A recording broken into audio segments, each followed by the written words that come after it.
Chicos, hoy tenemos a Guadalupe Sánchez, jurista, ha escrito varios libros. Bueno, yo creo que no hace falta presentarla porque ha venido ya demasiadas veces. ¿Qué tal estás, Guadalupe? ¿Bien? Estamos bien, con muchísimo trabajo y ahora pues con todo lo que está sucediendo en el país, además con el añadido de intentar explicar a la gente por qué vamos cuesta abajo y sin frenos, ¿verdad? Vale, te preguntaría por qué vamos cuesta abajo sin frenos, pero es una pregunta demasiado generalista. A mí me gustaría que nos hablases en primera instancia un poco de lo que habría sucedido estos días con cómo se está utilizando el Tribunal Constitucional en relación al caso de los ERE y luego con el pacto que habría hecho el Partido Popular con el Partido Socialista para renovar el Poder Judicial. Y si te parece que teniendo en cuenta una cosa podríamos sacar conclusiones sobre la otra. Claro, por supuesto. Además, hay una relación entre ambas. Luego cuando acabemos pues la ponemos de manifiesto, ¿vale? Porque se va a entender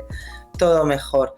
Bueno, tema Tribunal Constitucional. Lo primero que tiene que tener todo el mundo claro es que el Tribunal Constitucional no es poder judicial, ¿de acuerdo? Poder judicial son todos aquellos juzgados y tribunales que juzgan y hacen ejecutar lo juzgado y que están integrados por miembros de la carrera judicial, es decir, por miembros que aprueban una oposición, ¿vale? Los jueces. El Tribunal Constitucional es un tribunal político. Su misión constitucional es actuar como cláusula de cierre del sistema. Voy a intentar explicarlo para que se me entienda más allá de las típicas cursiladas de los politólogos, ¿de acuerdo? Por un lado, al Tribunal Constitucional se le encomienda la misión de legislador negativo, es decir, expulsar del ordenamiento jurídico a aquellas leyes que se reputen que no son constitucionales y que emanen del poder legislativo. Por eso se habla de legislador negativo. Llega una ley, dicen esto no es constitucional y la devuelven, ¿de acuerdo? Y hay otra misión que tiene otra competencia que tiene encomendada el Tribunal Constitucional, que es la de amparar a aquellos ciudadanos que consideran que una sentencia ha podido vulnerar alguno de sus derechos constitucionales. ¿El amparo qué significa? Pues el amparo no significa que el Tribunal Constitucional entre a valorar la prueba y también a interpretar la ley aplicable. Simplemente si alguno de los derechos invocados por ese particular considera que ha sido vulnerado, pues se anula toda o parte de la sentencia y eso tiene una serie de consecuencias, pues dependiendo del caso, responsabilidad patrimonial del Estado por un deficiente funcionamiento de la Administración de Justicia, repetición de un juicio, etcétera, etcétera, ¿vale? Pero como digo, ni entra a volver a valorar, a revisar los hechos probados, ni tampoco cuestiona la interpretación de la ley realizada por el Poder Judicial, porque para llegar al Tribunal Constitucional en amparo, primero tienes que agotar todas las vías judiciales previas, es decir, recorrer todo el camino judicial y ya si el Constitucional considera que se ha vulnerado un derecho, pues entonces devuelve el asunto a la justicia o abre la puerta a que se reclame una indemnización. Bien, ¿qué es lo que está pasando estos días? Y que lamentablemente a los juristas nos resulta muy difícil de explicar con un eslogan, como suele ser. El populismo siempre nos gana porque ellos tienen el eslogan facilón y nosotros, pues lamentablemente nos cuesta mucho encontrar el eslogan para explicarle a la gente la gravedad del asunto. Pues lo que está sucediendo con la sentencia de los ERE es que este Tribunal Constitucional que asaltó Pedro Sánchez a finales de 2022, principio de 2023, colocando a su exministro de Justicia a Campo, que recordemos que es el ministro que preparó los indultos y también la derogación de la sedición, y también a un alto cargo de Moncloa que estuvo muy implicada en la elaboración del Instituto de Cataluña. Pues bien, este Tribunal Constitucional de mayoría progresista, el famoso 7-4, lo que ha hecho es arrogarse unas atribuciones de manera ilegítima, y digo de manera ilegítima porque no le corresponden, consistentes en revisar tanto la valoración de la prueba como la interpretación de la ley que aplicó el tribunal sentenciador. En el caso de los seres fue el Tribunal Supremo, que lo que vino es a ratificar la sentencia de la Audiencia Provincial. ¿Y eso qué determina? Pues que el Tribunal Supremo, el Tribunal Constitucional ya hace las veces de Tribunal Supremo, es decir, un tribunal político. Y digo que es político, no solo por el nombramiento, sino porque la mitad de sus miembros no son jueces y magistrados de carrera, no han pasado la oposición. Pues un tribunal político está usurpando las funciones que le correspondería al Poder Judicial, convirtiéndose en última instancia, porque no es que estén diciendo que consideran simplemente que se han vulnerado los derechos de uno o de varios de los políticos implicados en la trama de los SERE y que por lo tanto hay que anular la sentencia y volver a repetir el juicio. Lo que están haciendo es hacer una reinterpretación de los tipos penales que aplicó el Tribunal Supremo. ¿Para qué? Para que, en resumidas cuentas, y todo el mundo me entiendan, la trama política de los seres salga impune.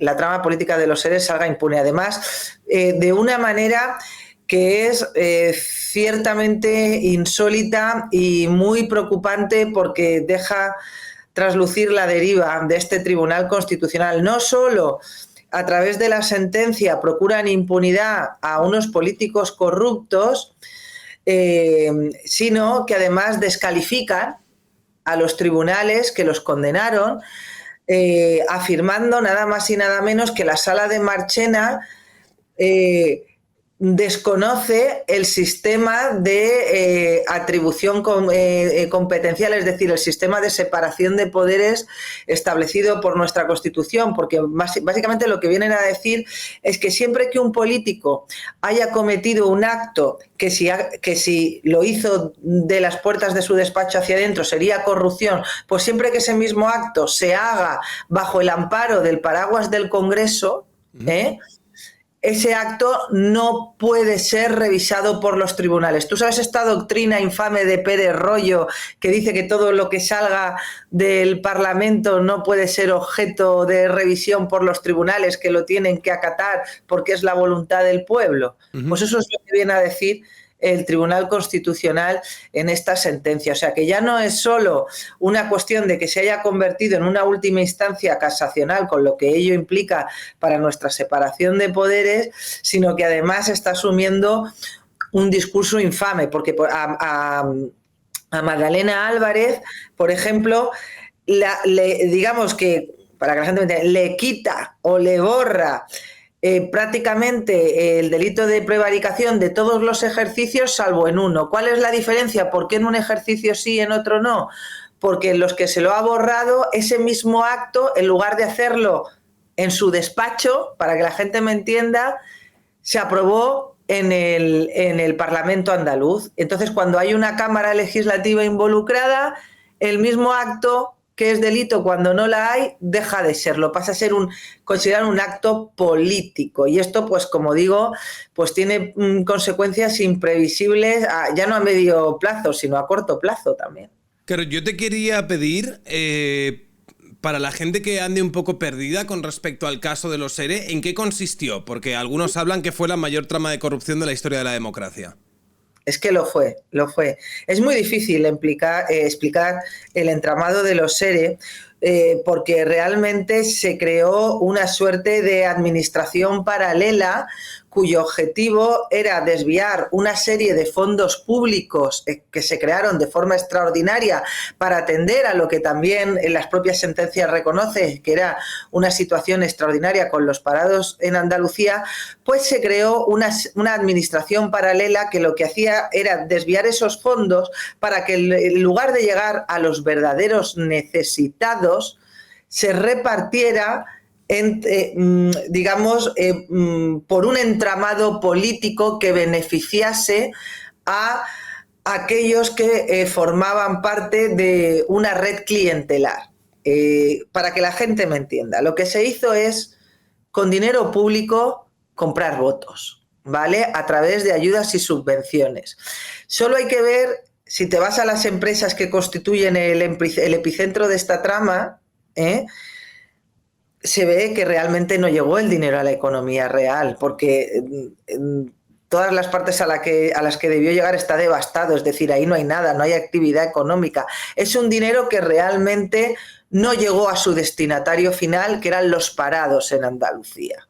Y digamos que para poder acceder a esas prestaciones, pues tenías que hacerlo a través de un entramado empresarial que al final lo que buscaba era fidelizar el voto. Entonces, no voy a entrar aquí a hablar... No hace falta entrar en los detalles, pero para que lo entendamos de manera general... Porque muchas veces han salido noticias como de que compraban droga o cocaína con ese dinero, o que se iban de prostitutas y cosas así. Entonces... Y además es un entramado gigantesco que tiene muchas derivaciones, distintas tramas, cursos de formación, prestaciones por desempleo. Ya te digo, crearon empresas públicas en torno a las que a su vez se creó una administración paralela, y lo que hacían pues era en el Parlamento andaluz, pues mediante la aprobación de presupuestos, desviarlos a estas empresas que a su vez lo utilizaban para fidelizar esa red clientelar. Y, como te digo, lejos de llegar a los verdaderos parados, pues el dinero se empleó llegó a algunos parados, sí, pero precisamente por su vinculación con el Partido Socialista, y luego buena parte del dinero pues se empleó en fines que nada tenían que ver con los parados. Fíjate que estamos hablando de nada más y nada menos de 700 millones. 700 millones, que en gran parte la trama podríamos decir que ha sido... absuelta por el Tribunal Constitucional. De hecho, María Jesús Montero yo la escuché hace relativamente poco diciendo que el Partido Popular debería pedir disculpas, ¿no?, por haber sobredimensionado la trama. Y también he visto algunos periodistas, por ejemplo, del diario.es, diciendo que lo que al final demuestra esta valoración del Tribunal Constitucional es el tremendo caso de lawfare que habría en este país en contra de las fuerzas progresistas, por ejemplo, poniendo ejemplo el caso de los ERE. O sea, ¿tú qué valoración harías de que... Es que me da la sensación de como que van con la chorra fuera, ¿no? Ya es en plan, nos da absolutamente igual. Además que Pedro Sánchez supuestamente entró en el gobierno con una moción de censura contra la corrupción. Bueno, sí, lo de que van con la chorra afuera es muy descriptivo, pero es una muy buena forma de plasmar la realidad. Mira, es que ya no es solo que lo digan algunos periodistas. Yo os quiero recordar que en la campaña de los europeas, cuando todavía no se sabía nada de estas sentencias del Tribunal Constitucional, Pedro Sánchez utilizó en un mitin precisamente el caso de Magdalena Álvarez, que es la primera sentencia que hemos conocido, para ejemplificar el lawfare, es decir, la utilización por parte de los jueces de su cargo para realizar una suerte de persecución política. ¿De acuerdo? Qué casualidad, qué visión, ¿verdad?, que tenía Pedro Sánchez. ¿Cómo es posible que Pedro Sánchez supiera ya no que iban a revocarse la mayoría de condenas de los ERE, por lo menos de condenas políticas, sino precisamente la primera de ellas, que fue la de Magdalena Álvarez? Es que, para que todo el mundo entienda de qué va el juego, ¿eh?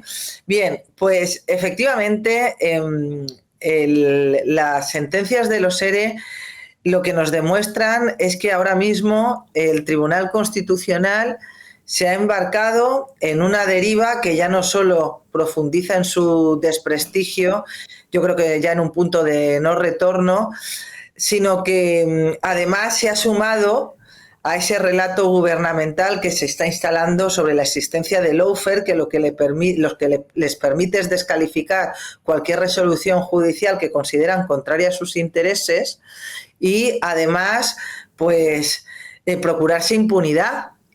Porque fíjate, la mayor trama de corrupción en cantidad y también en calidad, por el entramado que suponía, de la historia de la democracia española, seguida muy de cerca por las del independentismo catalán, que ahí le van a la zaga, pues esa trama de corrupción no solo va a quedar impune, sino que encima van a intentar construir un relato de que se trató de un uso espurio de la justicia, ya no solo por parte de quienes llevaron la acusación, en este caso señalan al Partido Popular, sino también por parte de los propios tribunales.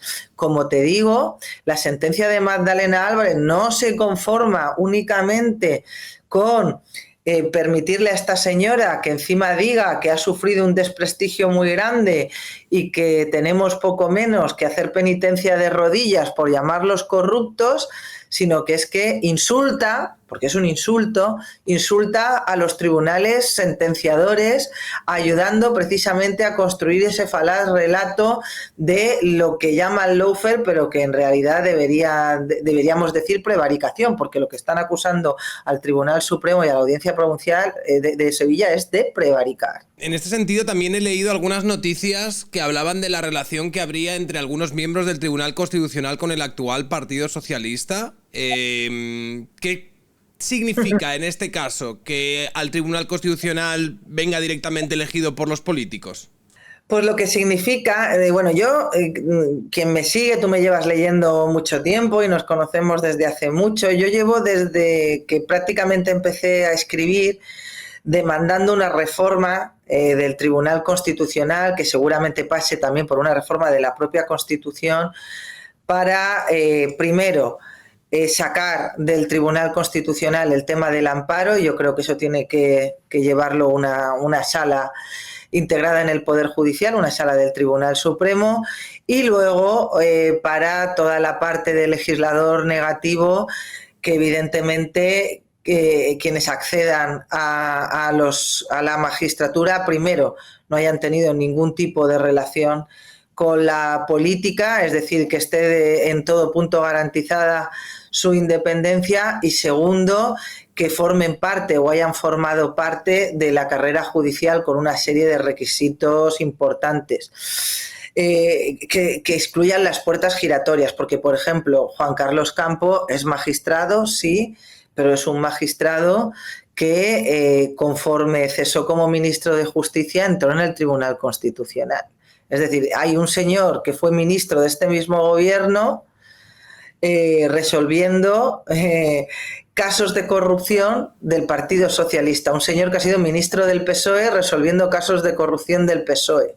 Pero es que incluso, fíjate, profundizo más, incluso para miembros de la Judicatura que no han formado parte directamente de ningún gobierno, también hay que establecer unos requisitos más agravados, porque una de las ponentes de las sentencias del caso ERE es Inmaculada Montalbán.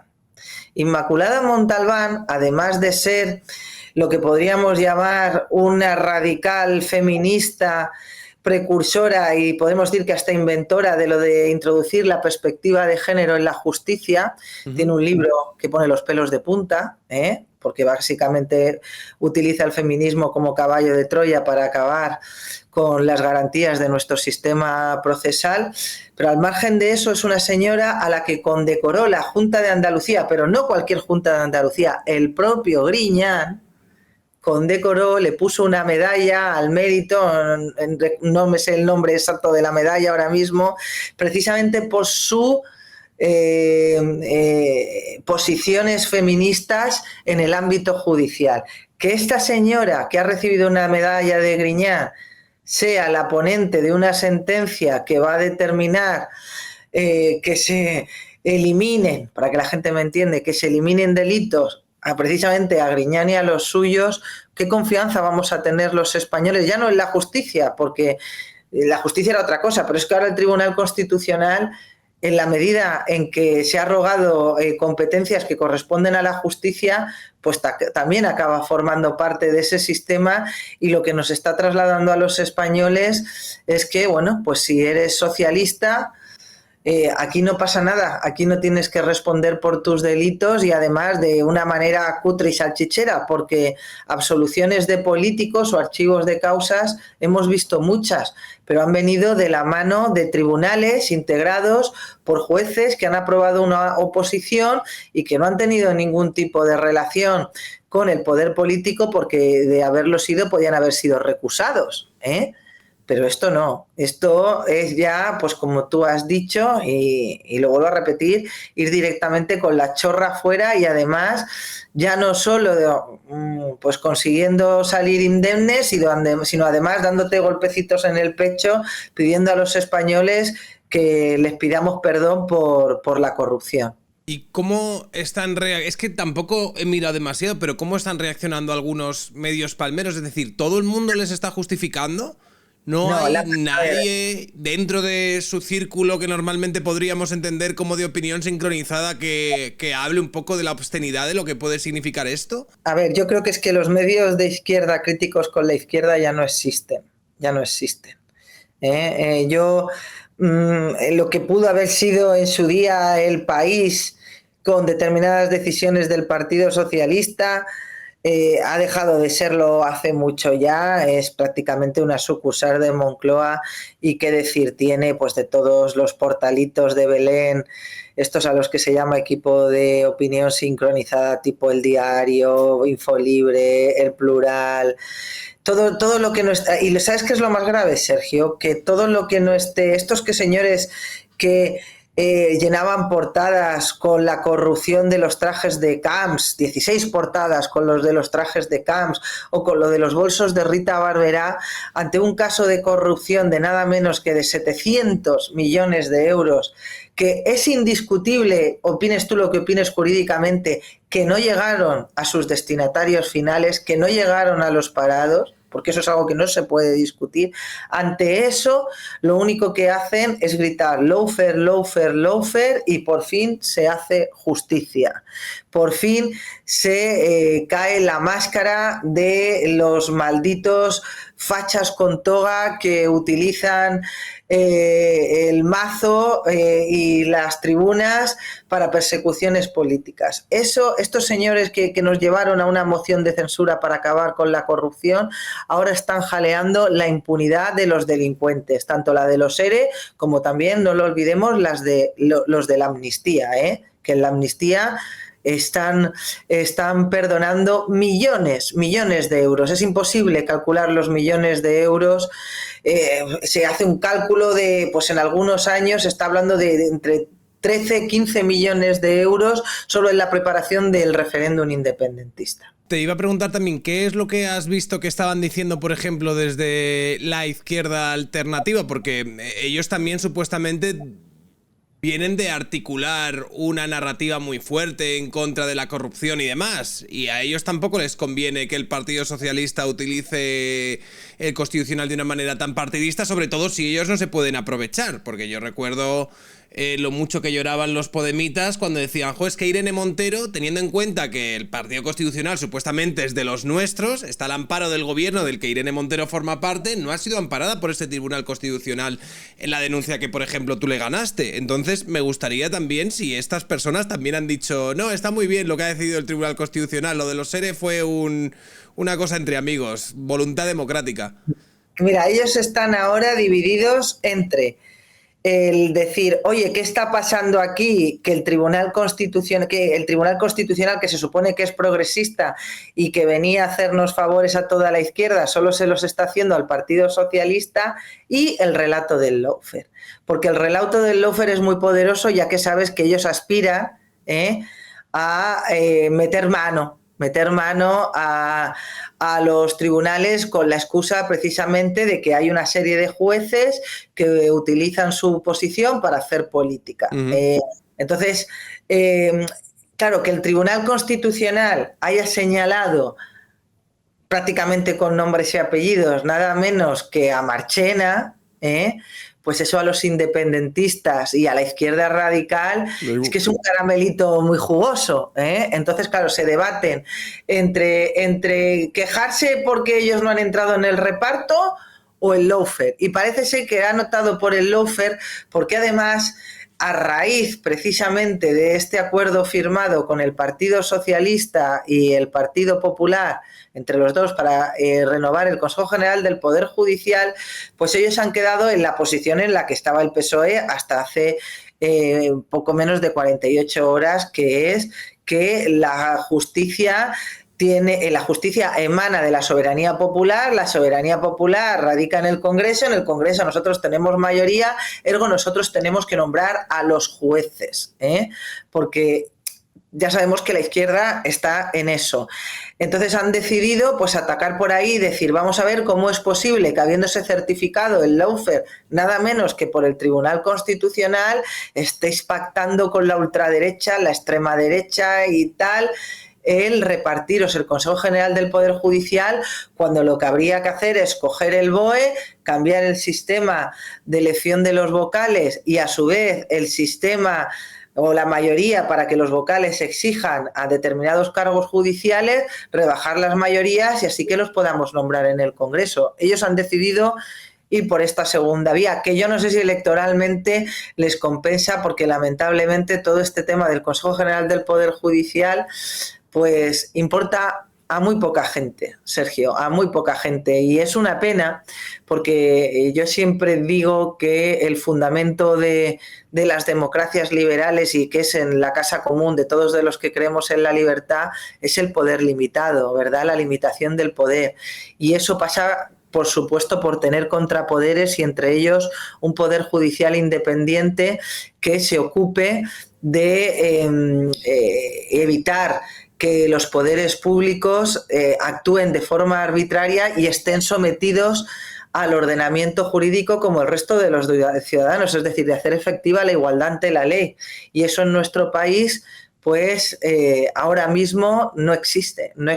Primero con la amnistía y ahora con lo que ha sucedido en el Tribunal Constitucional. No existe igualdad ante la ley en España. Es duro decirlo, pero es verdad. Ya habíamos ido construyendo pasitos, pues con la ley de violencia de género, con la derogación de la sedición, con el uso torticero de los indultos.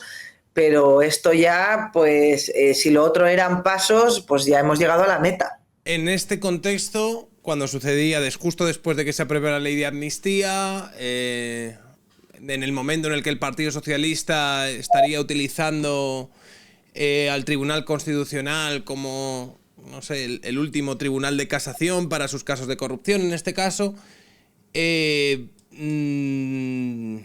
ayer salía la noticia de que finalmente el Partido Socialista pactaba con el Partido Popular pues la reforma del Poder Judicial, que llevan acusando, que llevan muchísimos años bloqueándola y demás.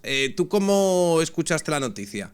A ver, pues muchos dicen que para este viaje no hacían falta tantas alforjas, es decir, 5 años aquí de amenazas y de ultimátums y de reformas, y no les falta razón. A ver, ¿cómo lo veo yo? Yo, para que todo el mundo sepa cuál es mi posición desde el principio, yo siempre he abogado por primero reformar y después nombrar. ¿Esto qué quiere decir? Bueno, el Consejo General del Poder Judicial es el órgano de gobierno de los jueces. Sí.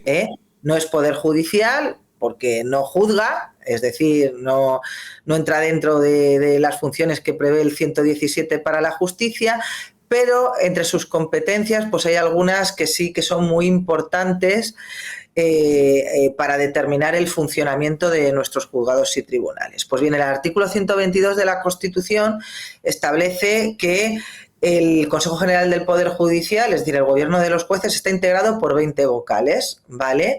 12 que tienen que ser jueces y magistrados, y los otros 8 que vienen a ser juristas, es decir, los no jueces, juristas pero no jueces, los nombran las cámaras, Congreso y Senado. ¿Qué es lo que sucede? Que hasta 1985 a los 12 jueces los elegían, como sucede en otros muchos países de Europa, bien directamente o bien a través de un sistema mixto, los elegían los propios jueces y magistrados. Llega el Partido Socialista, en aquella época liderado por Felipe González, y reforma la Ley Orgánica del Poder Judicial y dice que no, que a los 12 jueces y magistrados los eligen también las cámaras, de forma que los 20 vocales del Consejo General del Poder Judicial pues los eligen los políticos. A esos 20 miembros los eligen los políticos. El Tribunal Constitucional avaló esta reforma en el año 86, si bien advirtiendo que esos nombramientos no podían responder, es decir, no podían ser un traslado proporcional al reparto de escaños del Congreso. ¿Qué es lo que sucede? Pues lo que pasa con otras muchas sentencias del Tribunal Constitucional de estas características, que es precisamente lo que se ha venido haciendo desde el año 85, que los que tienen mayoría en el Congreso se han ido repartiendo los sillones de los vocales. Desde que cayó el gobierno de Mariano Rajoy y entró el de Pablo Casado, como viene siendo tradicional cuando un partido político está en la oposición, pues el Partido Popular venía sosteniendo que había que reformar este sistema de elección para volver al anterior al del año 85, es decir, para que los jueces elijan a los vocales jueces, ¿vale? Esto también lo defendía Pedro Sánchez cuando estaba en la oposición, por eso digo que esto es una tradición, pedir la independencia cuando uno está en la oposición y hacer todo lo contrario cuando está en el gobierno.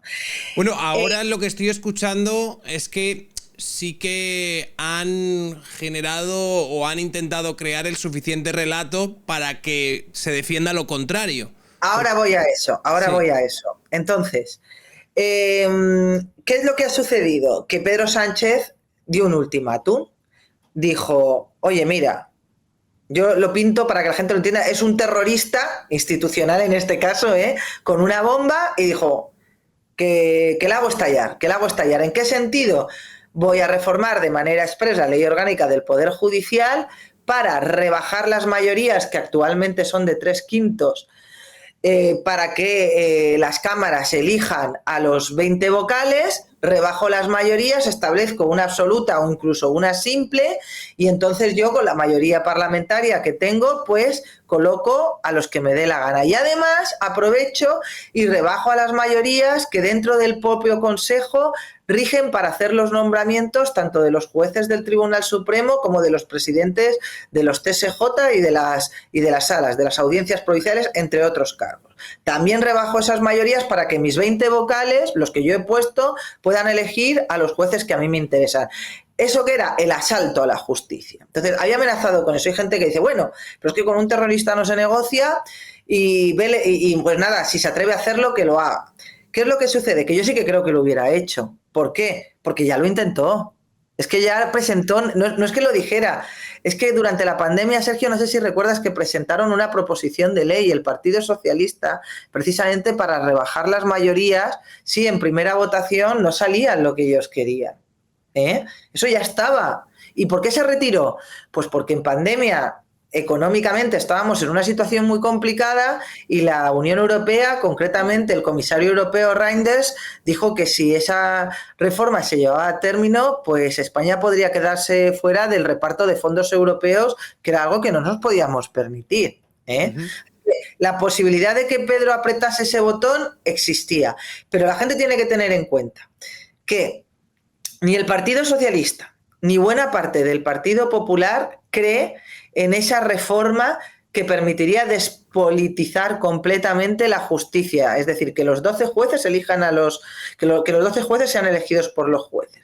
Pero ¿qué pasa? Que el PP también mantenía una posición muy enconada de que no se iba a reformar el Consejo General del Poder Judicial si no era para despolitizarlo por esa vía. ¿Qué es lo que ha sucedido finalmente? Pues que han llegado a un acuerdo que viene a ser el mismo pasteleo bipartidista de siempre, pero unos y otros han conseguido ponerles una serie de guindas para venderlo ante su respectivo electorado como que es algo que garantiza la independencia del Poder Judicial. Y es cierto que hay mejoras, que la situación es mejor, ya no que la anterior, sino que incluso la que podría haber propiciado una intervención del Poder Judicial por parte de Pedro Sánchez, pero en modo alguno significa que la justicia esté totalmente despolitizada.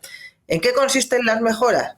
Pues básicamente acabar con las puertas giratorias, para empezar, es decir, que hagan falta, si algún juez se mete en la política, pues tendrá que esperar 5 años para poder ser nombrado miembro del Consejo General, vocal del Consejo General del Poder Judicial o acceder a determinadas instancias judiciales. También se va a reformar el Estatuto Orgánico del Ministerio Fiscal para lo mismo, para que no se pueda nombrar a alguien que haya estado en política, que haya un periodo de carencia. También se van a reforzar las mayorías y por primera vez van a ser los propios miembros del Consejo General del Poder Judicial los que elijan a su presidente, antes lo imponía el gobierno de turno. En lugar del tradicional reparto de vocales 11-9, es decir, quien tenía más mayoría parlamentaria tenía más vocales, se ha hecho un reparto de 10-10. Más el presidente, que como he dicho lo elegirán los propios vocales, pero es que para elegir a los cargos estos de las altas instancias judiciales que he comentado, Tribunal Supremo, presidentes de TSJ, etcétera, se establece una mayoría reforzada que en una situación de 10-10 exige consenso, básicamente. Entonces, pues claro, pues evidentemente mejor que haya consenso que el que lo puede imponer una mayoría, bien sea conservadora, bien sea progresista. Lo que pasa es que aquí la cuestión ahora está en los nombres, es decir, ¿quiénes son los que han sido nombrados para ser vocales? Y hay algunos que ya lo iremos viendo, pero que su trayectoria pues precisamente no es muy halagüeña de cara a creer en su imparcialidad. También, por ejemplo, Argelia Queralt. Argelia, te pongo un ejemplo. Argelia Queralt es hija de un senador de Esquerra Republicana per Catalunya, que además es el que ha participado en la redacción de la ley de amnistía. Y además, bueno, es una señora de lo más excéntrica, se la conoce mucho en Twitter, porque cuando le sacaban por un tuit que contradecía a lo que decía actualmente, pues los típicos cambios de opinión de la izquierda, pues ella decía que alguien le había hackeado tweets escritos en el pasado y se los había escrito con una fecha pasada, pero que eso no lo había escrito ella. Es una señora que en pandemia decía que se limpiaba los pies con gel hidroalcohólico y sobre todo, que es lo que a mí más me preocupa, pues esto son anécdotas. Es una señora, yo mantuve una discusión con ella porque ella sostiene que el artículo 14 de la Constitución, que es el que regula la igualdad ante la ley de todos los españoles sin que quepa discriminación por razón de raza, sexo, religión, pues ella dice que es una estafa para las mujeres porque oculta un pacto patriarcal, un pacto sexual patriarcal en virtud del cual las mujeres para poder prosperar tenemos que acceder a mantener relaciones sexuales, a mantener sexo. Esto es una teoría de una escritora marxista. Sí. ¿Qué tiene que ver eso con el artículo 14? Es una teoría de una escritora marxista británica muy conocida. Y bueno, yo mantuve una discusión en Twitter con ella precisamente a raíz de la ley de violencia de género y ella me dijo que dejemos de invocar el artículo 14 para oponernos a la ley de violencia de género porque precisamente el artículo 14 es una estafa. O sea, fíjate el tipo de personas a las que se ha colocado ahí para...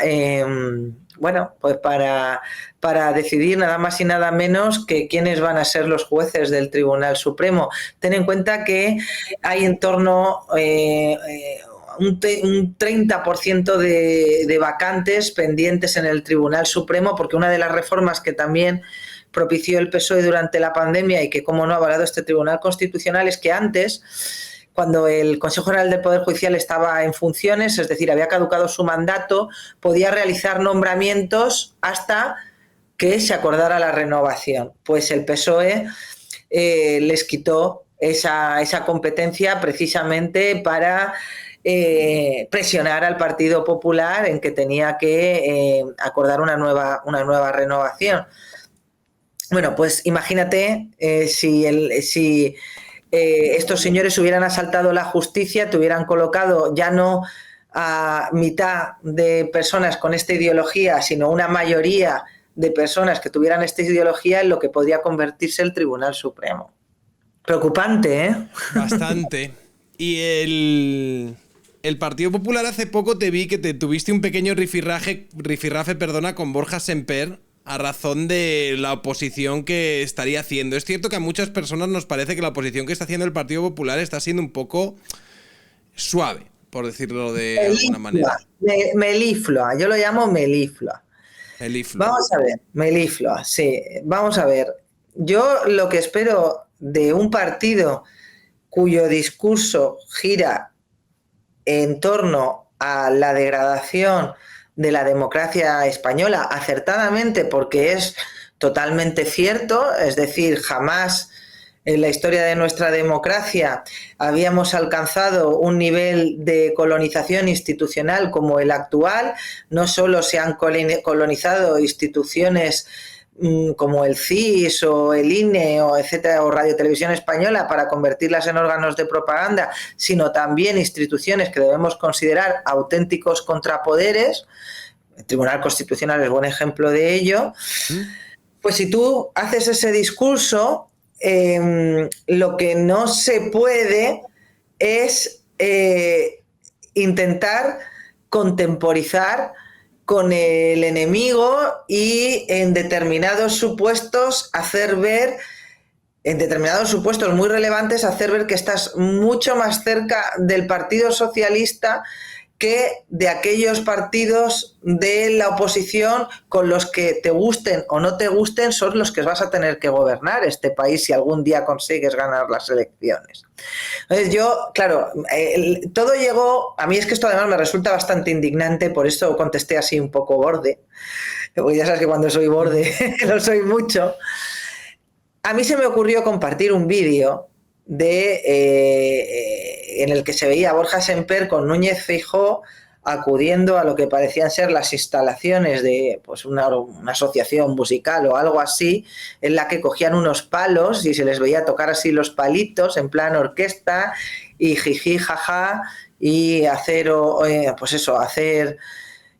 el gracioso, precisamente en un contexto como el que ya conocíamos de la revocación de las sentencias de los ERES por el Constitucional, y además coincidió con la recepción de Javier Milei por el gobierno de Ayuso, y a mí lo que me indignó es, mira, a ti te puede gustar más o menos Javier Milei, pero es el presidente de un gobierno extranjero, es un presidente democrático en cuyo programa precisamente no está degradar las instituciones democráticas y ponerlas al servicio del gobierno y apoderarse de todas las instituciones del Estado. Al contrario, él quiere reducir el Estado a la mínima expresión. Él dice que es anarcoliberal, pero luego en lo pragmático pues es un minarquista, es decir, pues tener los ministerios que son mínimos indispensables y que el Estado únicamente llegue allí donde no llega la iniciativa privada, ¿de acuerdo?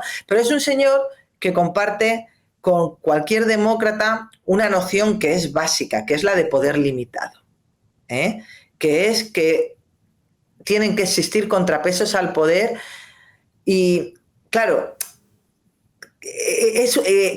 ver al Partido Popular, a una parte del Partido Popular, sumarse a esa suerte de relato socialista de que a Javier Milei poco menos que hay que escupirle si viene a España y que ni siquiera te puedes acercar a saludarlo o a recibirlo, cuando, ya sabes, además sacaron todo tipo de tweets y de publicaciones que se han revelado ser un bulo.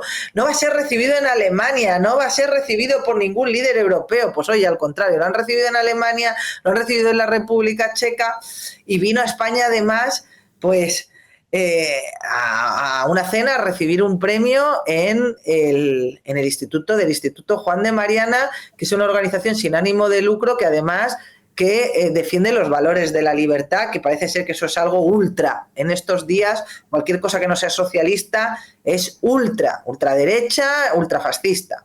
Bueno, pues claro, a mí me indignó bastante que en un momento como ese, Feijóo, en lugar de irse a tocar música, que había momentos para hacerlo durante el día si quería, pues no recibiera de alguna manera al presidente de Argentina, que es lo que tenía que haber hecho, como luego, ya que no lo quiere recibir el presidente ni ningún ministro, pues que lo reciba la oposición, porque parece ser que les molesta más el discurso de Javier Milei que el discurso de una banda de señores que te están diciendo una aberración tan grande como es que los poderes del Estado emanan de la soberanía popular, que no es eso lo que dice el artículo 1 de la Constitución, y que la soberanía popular radica o reside en el Congreso, que es donde ellos tienen mayoría. O sea, no te molesta estar en ese lado de la historia, ni pactar con esta gente, pero no te puedes hacer una foto con un señor que está intentando sacar a Argentina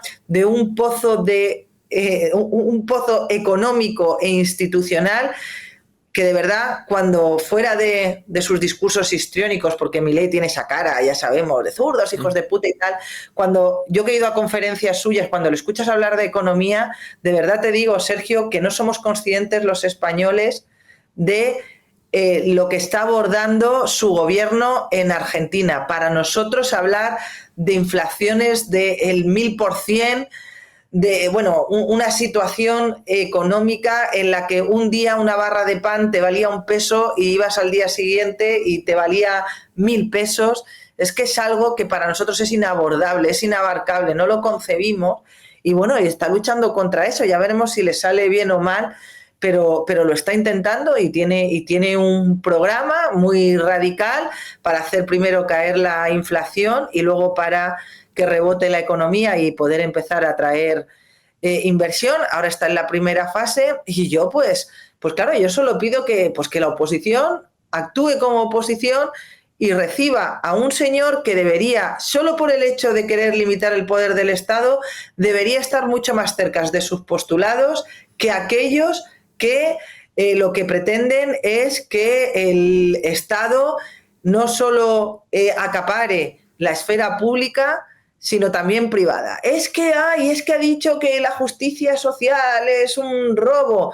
Pues bueno, es que yo, Sergio, si me preguntas a mí sobre el tema, yo es que creo que la justicia solo puede ser justicia, ¿sabes? En el momento que se le empiezan a poner apellidos a cosas que tienen un significado muy claro, es porque quieres desvirtuar o corromper tus términos exacto. para tu propio En nombre de la justicia social en este país, pues tenemos a toda una generación de jóvenes,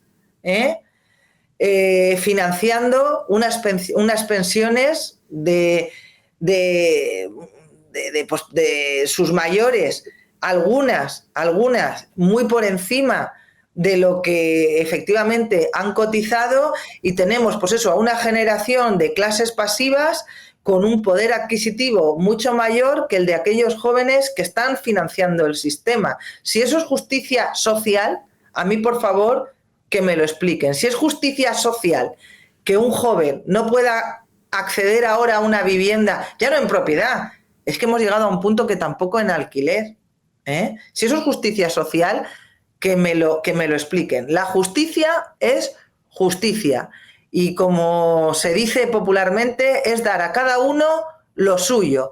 En el momento en el que empiezas a ponerle apelativos o calificativos para crear un relato que justifique dar más de lo suyo a quien no es, porque consideras que tiene que compensarse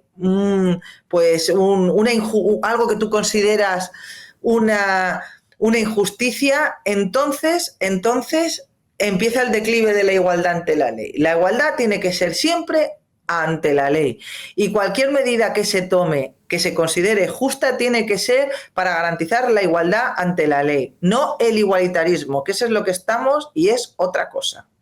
Claro, y el Partido Popular, tú por ejemplo le reprochabas a Borja Semper porque él te decía, no, somos un grupo que tocamos instrumentos sin sectarismos, y le decía una cosa así como muy cursi, porque parece que la posición oficial del Partido Popular es que Milei es tóxico, ¿no? Milei... Les das quito. Les das quito a una parte, porque a Isabel Díaz Ayuso, que probablemente sea el activo político más importante que tienen y con más relevancia y con más repercusión social y política, ella sí que le dio una medalla, pero parece como que hay una fricción entre esos dos grupos, algo que, por cierto, vi el otro día a Alan Barroso celebrando, diciendo, ha quedado en ridículo Isabel Díaz Ayuso por reunirse con Milei, y realmente yo creo que la gran masa demográfica que vota a la derecha realmente está diciendo, no, yo a quien no quiero votar ni en pintura son a los Feijóo y compañía.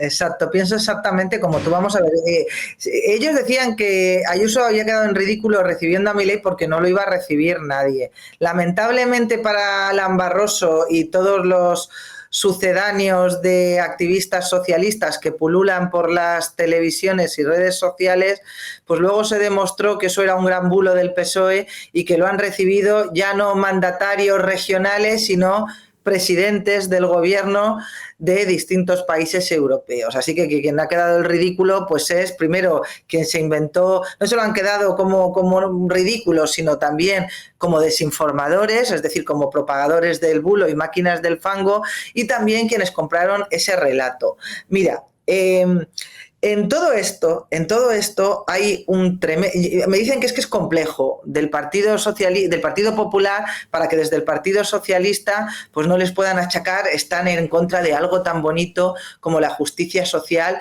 porque claro, imagínate, es que cómo vamos a intentar mover la ventana de Overton para que hable, para cuestionar la justicia social y que hablemos de justicia. Anatema, hacer política, no podemos hacer eso. Nosotros hemos venido aquí a cuadrar números. Entonces, claro, ellos quieren participar de esa caricatura del liberalismo que pretenden construir desde la izquierda. Y yo, primero, a Borja Semper, cuando me dijo esto, bueno, primero me explicó en qué consistía el acto, precioso todo, como para hacerme sentir mal. Una obra social preciosa de unos niños que ellos se habían emocionado muchísimo, recuerdo. Eso es, una cosa muy emocionante, porque se trataba de una asociación que a través de la música ayuda a niños con discapacidad o en riesgo de exclusión social. Me intentó explicar eso, muy bonito, y luego me intentó decir que ellos también son una orquesta, que aunque tocan distintos instrumentos, están todos unidos. Entonces, claro, yo lo que le contesté, para cualquiera que lo quiera ver, es que ojalá... bueno, le dije, me dijo, gracias por difundirlo y tal, y dije, de nada, ojalá hagáis igual de bien oposición como hacéis obra social. Y luego cuando me vino lo de que eran una orquesta que tocaban distintos instrumentos, patatín, patatán, pues yo lo que le viene a decir, no, una obviedad, no sois una orquesta, no tocáis, se supone que sois la oposición, no tocáis instrumentos, tocáis dinero público, y por eso tenéis que soportar que algunos os critiquemos cuando creemos que en lugar de estar lo que tenéis que estar haciendo, que es precisamente oponeros a la degradación de la democracia de este país, estáis haciendo chorradas, como es ir el día que viene Milei y casi que a la misma hora que lo va a condecorar Ayuso, ir a demostrar que vosotros estáis a full con la justicia social, porque iba de eso, iba de eso. Se van justo a la misma hora a una asociación que podían haber ido cualquier otro día. Ojo, que a mí me parece muy bien que los políticos pues se interesen por este tipo de obras sociales, pero es que todo estaba más que planeado por estos estrategas de la politología para decir, mira, nosotros, al contrario que Milei, estamos a tope con la justicia social. Aquí hemos venido a demostrarlo. Por eso me enfadé y sobre todo, mira... O sea, ¿no te parece que hay como una especie de pulsión o una necesidad de caer bien a gente y a un grupo que básicamente se está dedicando a intentar destruirte? A mí me hacía mucha gracia, tío, porque yo escuchando, por ejemplo, a Alan Barros y a esta gente, cuando hablan de Feijóo y cuando hablan de Borja Semper y cuando... hablan como si ellos fuesen hooligans. O sea, cuando alguien critica algo de Óscar Puente, en plan, mira, o sea, Óscar Puente con la chorra fuera por Twitter, diciendo, te voy a puto destruir, niñato de mierda, eres un tal, no sé qué. Ellos de repente dicen, pero ¿cómo se van a quejar los del Partido Popular teniendo ellos a Feijóo, que mira las cosas que hace y que dice? Y yo, tío, ¿pero no os dais cuenta que para ellos sois ultraderecha y apoyéis a Javier Milei o no le apoyéis? Es que mira, Sergio, es todo muy desesperante. ¿En favor de quién están buscando? Dime. Es todo muy desesperante, porque realmente hay una parte del Partido Popular que no es por complejo, es por convicción, que es profundamente socialdemócrata, que a mí me parece muy bien, pero son profundamente socialdemócratas y lo que aspiran es a heredar al Partido Socialista. Y lo que no se han dado cuenta es que el Partido Socialista ya ha dejado de ser, lo que tenía de socialdemócrata hace mucho que lo tiró por el barranco. Es un partido netamente socialista. El socialismo, al contrario que el liberalismo, mientras que el liberalismo está en la base de la democracia, el socialismo es incompatible con la misma. Una de las pocas verdades que dijo Largo Caballero, que verbalizó Largo Caballero, fue esta, que el socialismo es incompatible con la democracia y que el socialismo tiene que aspirar a construir una dictadura del proletariado y que para eso le molestan los derechos y las libertades en los que se sustenta un régimen democrático. Eso es algo que está por escrito desde Largo Caballero, ¿de acuerdo? Que es uno de los referentes de Pedro Sánchez, recordémoslo todos, que en varios mítines ha dicho que va a recuperar el vínculo luminoso de la Segunda República, citando precisamente a Largo Caballero. Bien, pues entonces aquí es como que primero que están participando de este juego de caricaturizar al liberalismo como el extremo radical y opuesto al comunismo. Tienes por un lado el comunismo y tenías al otro lado la extrema derecha, la ultraderecha y el fascismo. Y lo que intentan es meter al liberalismo también en el saco de la ultraderecha y del fascismo. Cuando ya os adelanto yo que Le Pen con Milei pues no tienen absolutamente nada en común. Puede tener cosas en común con Meloni, que es conservadora, pero con Le Pen no tiene absolutamente nada en común, porque se trata de movimientos de derechas que aspiran precisamente a un mayor intervencionismo estatal y a reforzar el peso del Estado tanto en la vida pública como privada de los ciudadanos. Bueno, y Meloni me está sorprendiendo porque las reformas que está haciendo sí que me parece que son compatibles con un Estado de derecho democrático de ciertas garantías. No, desde luego, tanto a nivel institucional como a nivel fiscal, Meloni está, y también a nivel de política exterior, es una señora que en muy poco tiempo ha conseguido tener una posición relevante en política internacional. Pues Meloni está demostrando que, como siempre pasa con estas cosas, la izquierda hizo una caricatura de ella. Ella seguramente también llegó al poder recurriendo a... Yo la compré hasta cierto punto, porque yo la vi aquí creo que fueron las elecciones estas que hubo en Andalucía y dije, madre mía, tío. Pero es que mira, Sergio, tenemos que tener en cuenta que las pautas de comunicación están cambiando. Yo lo he visto también con Milei en Argentina. La gente joven ya no se informa viendo los telediarios ni decide su voto escuchando a Carlos Herrera o a Alsina o a el de la SER, que no, a Ángels Barceló y a todos estos, ¿vale? Muy poca gente lee columnas de opinión. La gente joven se informa a través de redes sociales y canales como YouTube, como TikTok, como Twitter. Tú, o Jano García o cualquier otro youtuber tiene mucha más influencia en la gente joven que lo que puede tener Carlos Alsina, ¿de acuerdo? Entonces, muchos políticos se han dado cuenta que la forma de abrirse paso en un entorno de bipartidista o de partidos clásicos, porque en Italia no había exactamente bipartidismo, pero bueno, de abrirse un hueco entre los tradicionales partidos conservadores y socialistas socialdemócratas, es precisamente con discursos, unos dirán que son histriónicos, otros dirán que son, pues eso, diferentes, disonantes, pero abrirse un hueco. Pero a mí por eso me interesa escuchar realmente lo que tienen que decir cuando comparecen ante una audiencia a la que no quieren convencer, no en un mitin electoral, a la que no quieren convencer con eslóganes. Yo por eso recomiendo, por ejemplo, a quien quiera hacerlo, que escuche la conferencia de Milei en el Juan de Mariana. Es teoría económica pura, explicando las medidas para Argentina.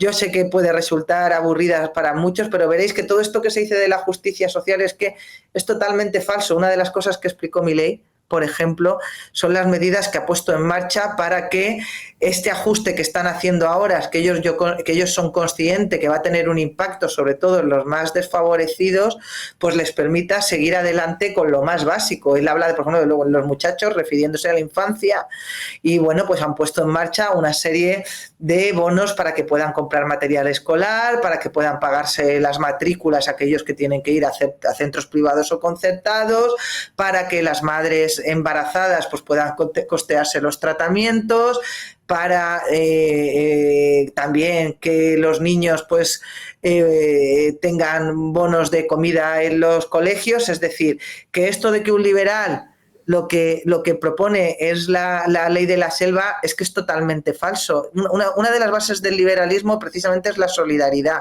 Y los liberales entienden que la solidaridad únicamente debe imponerse al Estado, es decir, a los contribuyentes, para atender a aquellos que, no por voluntad propia, sino por imposición, bien sea por avatares de la vida, también por avatares de salud, por una discapacidad, de nacimiento o adquirida, pues no pueden competir en igualdad. Entonces ahí, claro que tiene que entrar el Estado y para eso están nuestros impuestos. Yo por eso a mí que me hablen de justicia social, los que están retrasando la ley ELA, pues oiga, señores, métase en su justicia social. Por el orto, como diría Milei. Es ahí donde tiene que entrar lo que ellos llaman justicia social, que como digo, para mí es simplemente justicia. El liberalismo además es que tiene muchos colores. Fíjate que la izquierda no tiene ningún problema en que pacten, y lo vemos totalmente normal, que pacten comunistas, anarcosindicalistas, anticapitalistas y socialistas y socialdemócratas pueden pactar y aquí no pasa nada. Hasta marxistas filoterroristas como los de Bildu. Aquí es normal porque comparten espectro político, pero sin embargo, entre los liberales es poco menos que tenemos que escupirnos unos a otros. Yo, que me considero una liberal clásica y pragmática, porque sí que creo en la necesidad, y siendo consciente de los peligros, sí que creo en la necesidad de la existencia de un Estado que llegue allí donde no llega el sector privado y que facilite una serie de servicios, pero siempre gasto auditado y que nunca se gaste más de lo que se recauda. Es decir, si no puedes gastártelo porque no lo tienes, pues no te lo gastas, pero claro, ya te digo yo que facilitando solo los recursos mínimos, ese problema prácticamente no existiría. Yo que creo en eso, ¿por qué no me puedo yo llevar bien con alguien que, queriendo ir más allá, también comparte esa idea, está en esa casa común de la limitación del poder? Es decir, de desconfiar, de una desconfianza innata hacia quien ostenta el poder y, por lo tanto, que consideramos que a esa persona que ostenta el poder hay que ponerle todos los límites, todos los frenos, todos los contrapesos posibles. Pues resulta que entre nosotros poco menos que nos tiene que dar más asco Milei que Yolanda Díaz. Pues yo lo siento mucho, pero no. Te quería preguntar una cosa más con relación al Partido Popular, porque yo ahora mismo ya les considero prácticamente invotables. ¿Tú crees que...? Me da la sensación de que básicamente lo que están haciendo es esperar a que caiga el gobierno, ¿no? A mí me da la sensación de que ellos entienden que el gobierno está en una posición débil porque no tiene como... ahora mismo no tiene presupuestos, para sacar leyes o sacar apoyos pues necesita la confluencia de muchas fuerzas políticas que son muy distintas y antagónicas incluso las unas a las otras. Entonces da la sensación de que están esperando como su turno, ¿no? En plan...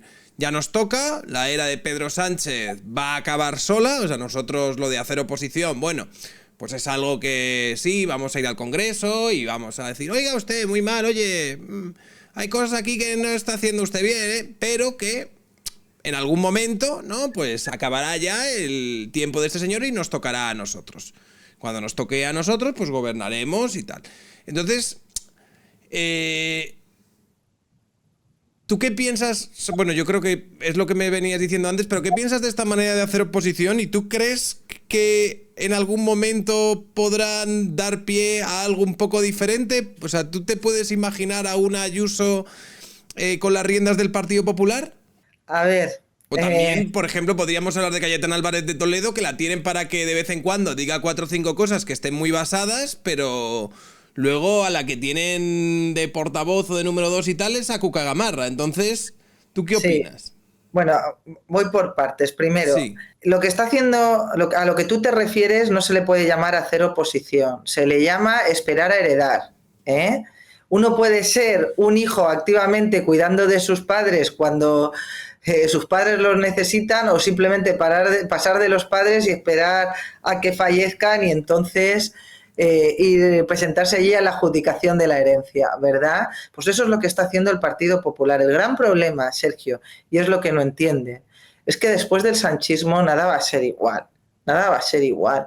Y que hay un movimiento en su electorado que ellos no están viendo venir, y hablo del centro derecha liberal y también entre conservadores.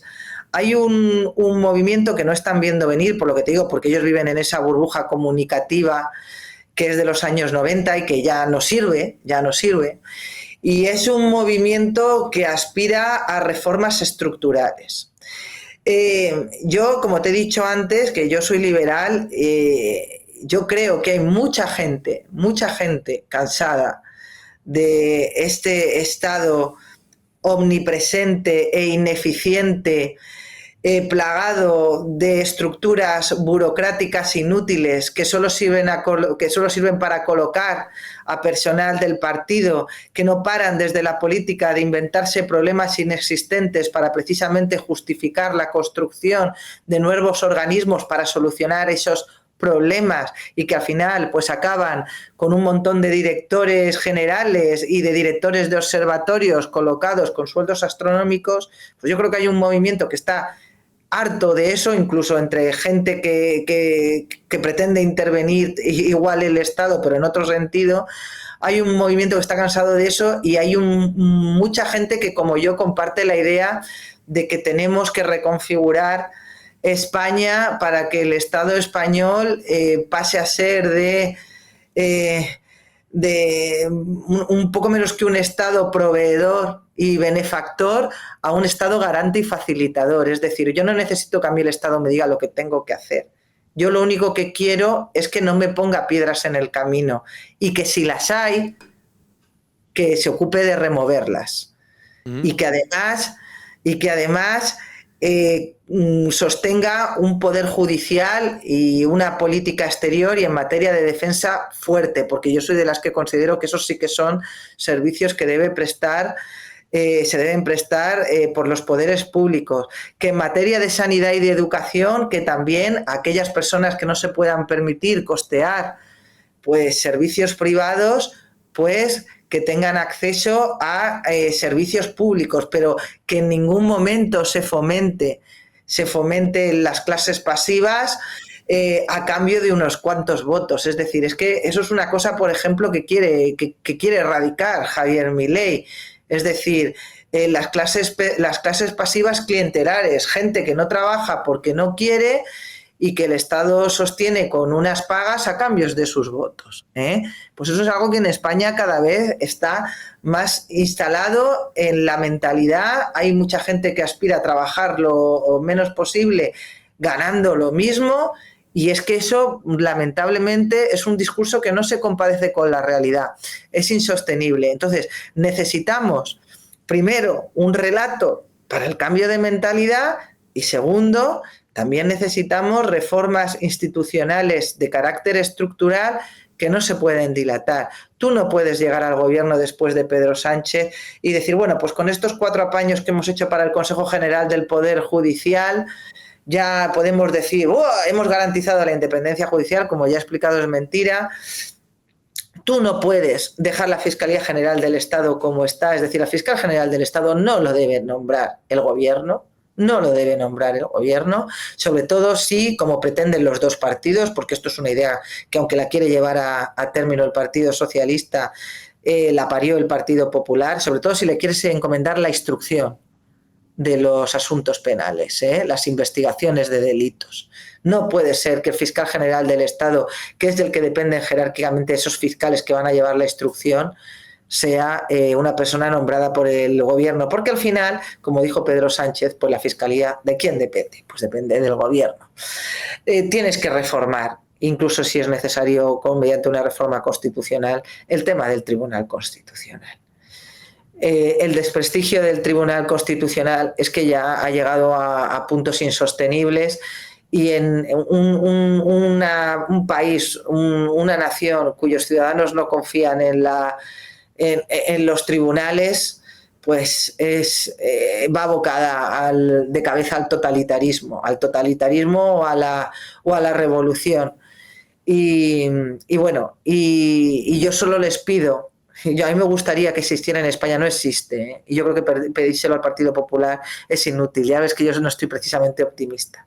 Yo solo les pediría que existiera un partido político que tuviese en cuenta esto que yo estoy diciendo. Ya te digo que yo no aspiro a que me representen todos, soy pragmática y yo soy capaz de votar a un partido que presente un programa con el que no esté 100% de acuerdo, pero que al menos pues que tenga claro una serie de nociones, ¿eh? Que tenga claro una serie de nociones, sobre todo en temas de, pues de, como he dicho, yo aspiro a que se refuercen los contrapesos de mi país lo máximo posible, y yo también aspiro a que se reduzca esa carga burocrática inútil e ineficiente que estamos sosteniendo con nuestros impuestos cada vez más altos. Por cierto, muchísimos ciudadanos, cada vez somos menos los que contribuimos con nuestros impuestos a sostener un Estado mastodóntico, y esto va a explotar. Entonces, yo aspiro también a que me hablen como adultos. Tú has mencionado al Partido Popular. Sí, hay quien dice que después del pacto que tuvo ayer con el Partido Socialista, Alberto Núñez Feijóo como que firmó su sentencia, sí, pues, ¿no? Su condena dentro de la política. Ya, vamos a ver qué es lo que sucede. No es un partido que, como bien has explicado antes, pues tiene dos facciones, y una que además tiene mucho peso desde que Mariano Rajoy expulsara a los liberales en aquel discurso creo que fue en 2008, en Elche, precisamente. Tenía que venir a mi casa a echarnos a todos. ¿Qué es lo que dijo en aquel discurso? Dijo que los liberales y tal, que se buscaran otro partido porque su casa no era el Partido Popular. No recuerdo las palabras exactas, pero el resumen es ese. Si lo quieres buscar, está por ahí, porque es que Mariano Rajoy ha hecho mucho daño a la oposición al socialismo, a este país, ¿eh? Se habla poco del daño que hizo al centro derecha, demostrando que le tiene más asco a los que eran sus votantes naturales, a los liberales. Fíjate, no a los más conservadores y tal, sino a los liberales. Yo también a los muy conservadores, pero hizo especial hincapié a los liberales, solo que algunos se negaron a irse, por supuesto. Pero bueno, ¿ahora qué tenemos? Ahora tenemos a PSOE y Partido Popular, y también está Vox por ahí. Ojito, que a mí me consta que hay movimientos para crear un partido de corte transversal, pero que no haga precisamente ascos al liberalismo. Creo que ya se ha publicado algo de que Espinosa de los Monteros está montando una asociación. Y pudiera ser que de esa asociación salga algo que aspire a captar a ese votante que es profundamente antisanchista, pero que está harto del bipartidismo de los populares, está harto de que le insulten, de que el partido al que ha votado, de que lo insulten, y que también cree pues que bueno, que Vox no le representa, porque evidentemente Vox, al expulsar precisamente a gente como Espinosa de los Monteros, Manso, etcétera, pues ha dejado un sector ahí en exceso conservador, y pues tiene una visión más liberal del asunto. Entonces, ya te digo, no podemos hacer vaticinios de lo que puede suceder en una próxima cita electoral, porque a lo mejor nos encontramos con alguna sorpresa. Yo sí que creo que en el Partido Popular hay gente que tiene que podría arrastrar muchísimo voto y hacer un partido popular mucho más potente electoralmente hablando, pero otra cosa es que esas personas quieran hacerlo, porque los partidos pues tienen unas dinámicas. Y bueno, ya sabes que yo últimamente comparto podcasts y charlas con Esperanza Aguirre, y por ejemplo Esperanza tenía muchísima aprobación popular, pero dentro del partido no tenía tanto apoyo como en la calle, y eso te impide conseguir los avales, y por lo tanto te impide presentarte a un congreso y resultar elegido, ¿eh? Bueno, pues muchas gracias, Guadalupe, por compartir tus opiniones. Poco optimistas con respecto... Muy poco. Con respecto no voy a al devenir del Estado Democrático de España, pero bueno, es lo que hay. Es que es lo que hay. Sería inútil decir, está muy bonito decir España saldrá de esta y saldremos mejores. Oiga, mire, yo el salimos más fuertes ya lo he vivido y no sale bien. Así que yo prefiero que la gente sepa dónde estamos para que también vote en consecuencia, para que también se vote en consecuencia, ¿eh? Porque es lo que yo te he dicho antes. A mí me gustaría poder tener un eslogan con el que desmontar todo lo que, poder explicar todo lo que se está haciendo más allá de Sánchez dictador, pero porque claro, tú llamas a alguien dictador, pues lo tienes que fundamentar. Yo te lo puedo fundamentar. El problema es que mucha de la gente que está en la oposición y recurre a ese discurso, o luego no actúa en consecuencia o no te sabe fundamentar muy bien en qué consiste esa dictadura, porque la tienes que explicar, porque como evidentemente pues Sánchez no es Kim Jong-un, pero eso no quiere decir que no esté abocando a España a un régimen dictatorial, lo que ahora se llama dicta blanda, que es que aunque externa y formalmente las estructuras constitucionales estén intactas, realmente no tienen, no realizan las funciones para las que fueron creadas y sobre todo no existen contrapesos efectivos al poder. Eso es lo que se llama dicta blanda y es una forma muy extendida, sobre todo en América Latina, de acabar con la democracia. Pues muchas gracias, Guadalupe. Te mando un beso muy fuerte. Gracias por venir. Y otro para Fernanda, si está por ahí, para Lupita. Vale, yo se lo mando. Bueno, estarán en la otra habitación y demás. Un saludo muy fuerte, Lupe. Un besote. Gracias a todos.